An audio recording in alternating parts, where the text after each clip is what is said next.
आज मैं एक कसाब की दुकान पर बैठा था। तभी उस कसाब की दुकान पर एक नौजवान सफेद लिबास में, चेहरे पर दाढ़ी, सर पर टोपी, आंखों पर चश्मा लगाए दुकान में दाखिल हुआ। दुकान पर काफी भीड़ लगी हुई थी। लोगों की आवाज से दुकान गूंज रही थी। भाई 1 किलो गोश्त देना, भाई 2 किलो गोश्त देना, भाई आधा किलो गोश्त देना। ऐसी आवाजें शोर पैदा कर रही थीं।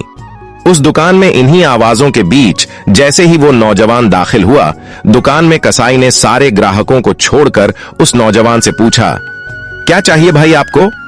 नौजवान ने कहा, आधा किलो गोश्त चाहिए। कसाई ने फौरन बेहतरीन गोश्त का टुकड़ा काटा और अच्छी तरह से बोटी बनाकर दे दिया। नौजवान ने कसाब को पैसे देने के लिए हाथ बढ़ाया तो कसाई ने लेने से इनकार कर दिया। नौजवान ने कहा, जावेद भाई, आप हमेशा ऐसा ही करते हो। कसाई इस बात पर थोड़ा मुस्कुराया दिया और नौजवान भी मुस्कुराते हुए दुकान से बाहर चला गया। दुकान पर और जो ग्राहक थे वो तरह तरह की बातें करने लगे कि हम कब से खड़े हैं, तो देखो लगता है इसको चर्बी चढ़ी है। ग्राहक की कोई इज्जत ही नहीं। तभी मेरे दिमाग में सवाल के घोड़े दौड़ने लगे। मैं दुकान खाली होने का इंतजार करने लगा। सारे ग्राहकों को निपटाकर जैसे ही कसाई खाली हुआ, मैंने कहा, 1 किलो गोश्त मेरे लिए बनाना। फिर मैंने कहा, अभी जो नौजवान आपकी दुकान से गोश्त लेकर गया है, क्या वह आपका कोई करीबी रिश्तेदार है या दोस्त है? सारे ग्राहक छोड़कर आपने सबसे पहले उसको गोश्त दिया।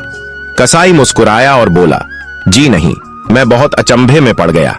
फिर मैंने बोला, तो फिर कौन था वह? नौजवान कसाई बोला कि वो मेरी मस्जिद के इमाम साहब थे, जो शख्स मेरी आखिरत बनाने की फिक्र में रहता है और मेरी नमाजों की जिम्मेदारी ले रखी है।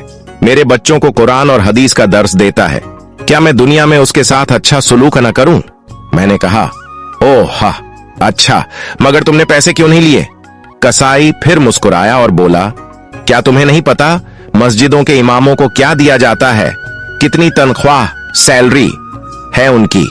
इतने का तो साहब आप लोग महीने भर में सिगरेट पी जाते हो। मैं सोचने लगा, वाकई बात में तो दम है। कसाई फिर बोला, साहब ये हमारी कौम का खजाना है, इनको बचाना हमारी जिम्मेदारी है। बाजार के तमाम दुकान वालों ने मिलकर एक फैसला किया है कि मौलाना साहब से कोई पैसा नहीं लेगा।